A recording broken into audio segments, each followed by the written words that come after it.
adalah agar kita semakin bertambah rasa cinta kita kepada Nabi Muhammad Sallallahu Alaihi Wasallam.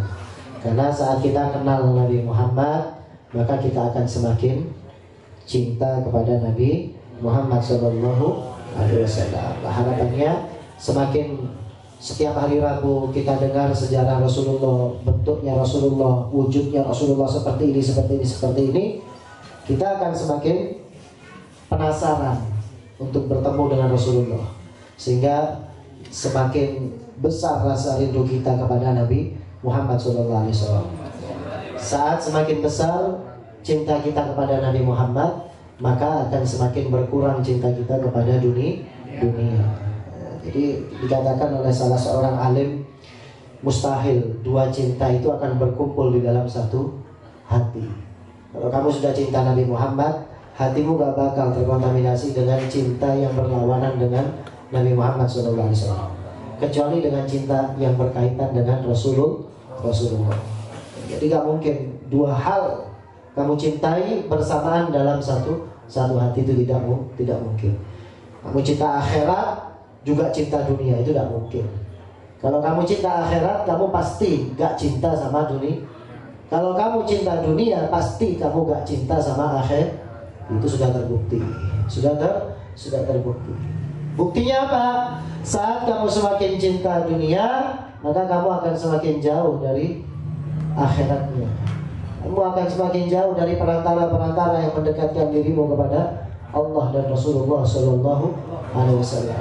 Makanya PR besar kita semua, ayo bareng-bareng belajar mendalami perasaan cinta kepada Nabi Muhammad dengan cara mengenal wujud bentuk tubuh Nabi Muhammad Sallallahu Alaihi Wasallam, sampai kita kepada bagaimana suara Nabi Muhammad itu didengar oleh jarak yang jauh. Jarak jauh mampu mendengar suara Nabi Sallallahu Alaihi Wasallam tanpa mix, gak pakai sound system, tapi suara Nabi Muhammad bisa sampai. Kemarin dikatakan bagaimana Nabi Muhammad berkata di satu tempat, kemudian perempuan-perempuan al-awatik, ya, syabah al-awatik itu perempuan-perempuan allati lam yatazawwaj, yang mereka itu belum menikah. Mereka tinggal ada di dalam rumah ibunya, maksudnya di dalam rumahnya, tidak keluar sama sekali. Tapi mereka mendengar suara Nabi Muhammad Sallallahu Alaihi Wasallam.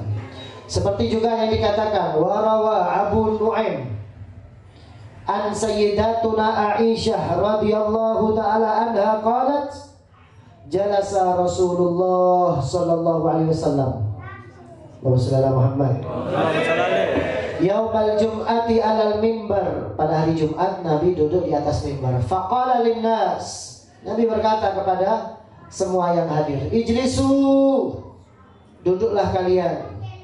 Fasami'ahu Abdullah bin Rawaha wa huwa fi bani Ghanmin fajalasa makanah.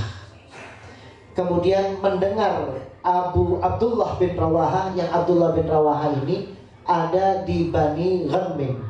Bani Ghanmin ini adalah satu bani yang mana kebanyakan daripada Bani Ghanmin ini mati di peperangan Badar bersama saat berperang bersama dengan Nabi Muhammad Sallallahu Alaihi Wasallam. Ahli bahasa ada yang mengatakan Bani Ghanmin diambil daripada Ghanam. Kebanyakan daripada Bani ini adalah orang-orang yang berternak kambing.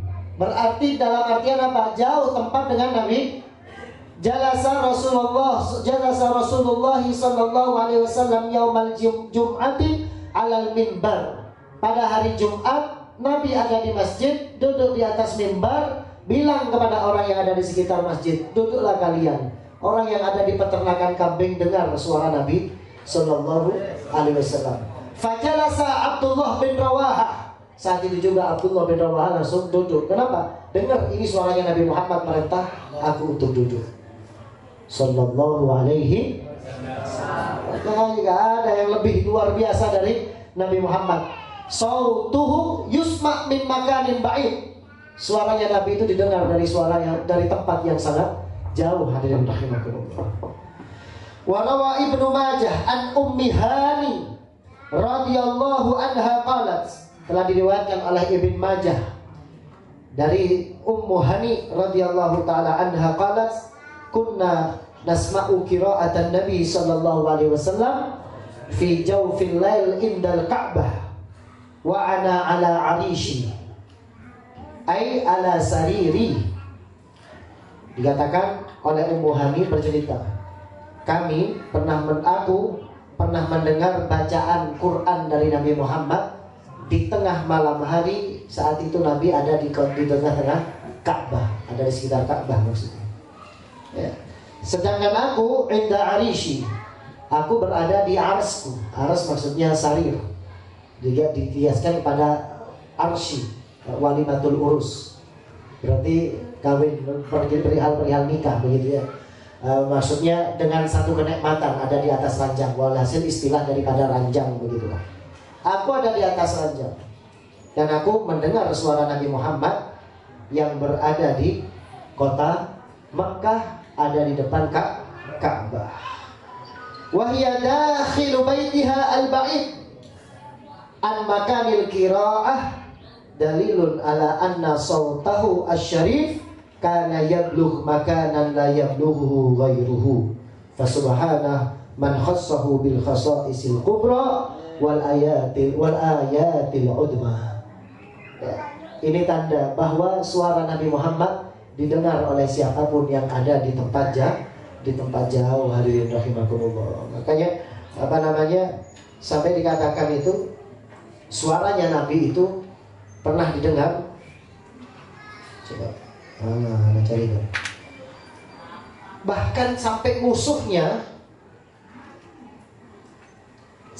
musuh Nabi Muhammad sallallahu alaihi wasallam, orang-orang yang benci kepada Nabi, mereka itu Abdurrahman bin Mu'ad At-Timi, beliau mengatakan Nabi itu pernah berkhutbah, fafutihat asma'una hatta kunna nasma' ma yaqul.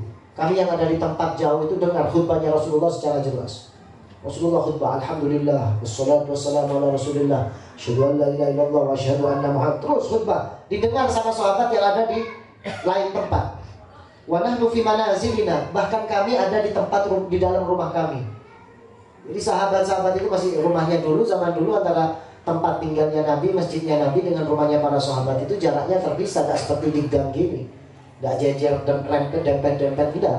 Kecuali rumahnya Nabi dengan istri-istrinya Nabi. Ya, kan rumahnya Nabi dengan istri-istrinya Nabi itu dikatakan berjajar gitu, sejajar. Jadi rumahnya Nabi dengan Siti Khadijah, kemudian dengan istri-istrinya yang lain itu berdekatan semuanya, sehingga Nabi kalau menggilir mereka itu tidak butuh perjalanan jauh begitu. Nah, adapun sahabatnya rumahnya itu pencar-pencar jauh-jauh, tapi mereka yang ada di dalam rumah mendengar suara Nabi Muhammad yang ada di dalam masjid. Bahkan dikatakan hatta balaghal jimara fawada'a usbu'aihi as-sabbabatain. Ya. Sampai halaman 56 itu. Ya. Sampai apa? Suaranya Nabi itu didengar oleh al-jammar. Jammar itu orang yang melempar. Diambil dari kata jimar, jumroh. Lempar jumroh. Ya. Al-jammar maksudnya orang yang menolak dakwahnya Nabi sallallahu alaihi wasallam. Al-manna asyiddah, orang yang menolak secara keras. Wa wada'a usbu'aihi, musuh-musuhnya Nabi yang ada di tempat jauh, ketika Nabi di dalam masjid berkhutbah, mereka semuanya tutup telinga begini. Berhenti, ini Muhammad ini gak berhenti ngomong, didengar semuanya. Jadi mereka mau gak mau dengar dakwahnya Nabi Muhammad. Makanya siapapun yang hidup di sekitar Nabi Muhammad saat itu, jika dia tidak iman kepada Nabi Muhammad, tempatnya di neraka. Kenapa? Mereka Allah Ta'ala memberikan kemuliaan, keutamaan kepada suara Nabi Muhammad didengar oleh siapapun yang hidup di sekitar Nabi Muhammad Sallallahu Alaihi Wasallam. Ya, hatta wada'u usbu'aihi, mereka meletakkan dua jarinya itu di di telinganya. Kata Nabi SAW, urmu biha soal khadaf. Letakkan apa saja di telinga kalian, ibaratnya begitu. Apa saja kalian letakkan di telinga, sopet, kopeng. Aku negating apa saya sabdakan, kata Nabi SAW alaihi wa alihi wa sahbihi wasallam. Itu termasuk khosais daripada Nabi Muhammad sallallahu alaihi wa alihi wa sahbihi wasallam. Jadi gak ada Nabi yang seperti itu, gak ada. Makanya kemuliaan yang dimiliki Nabi Muhammad belum pernah dimiliki oleh nabi-nabi sebelum Nabi Muhammad sallallahu alaihi wasallam.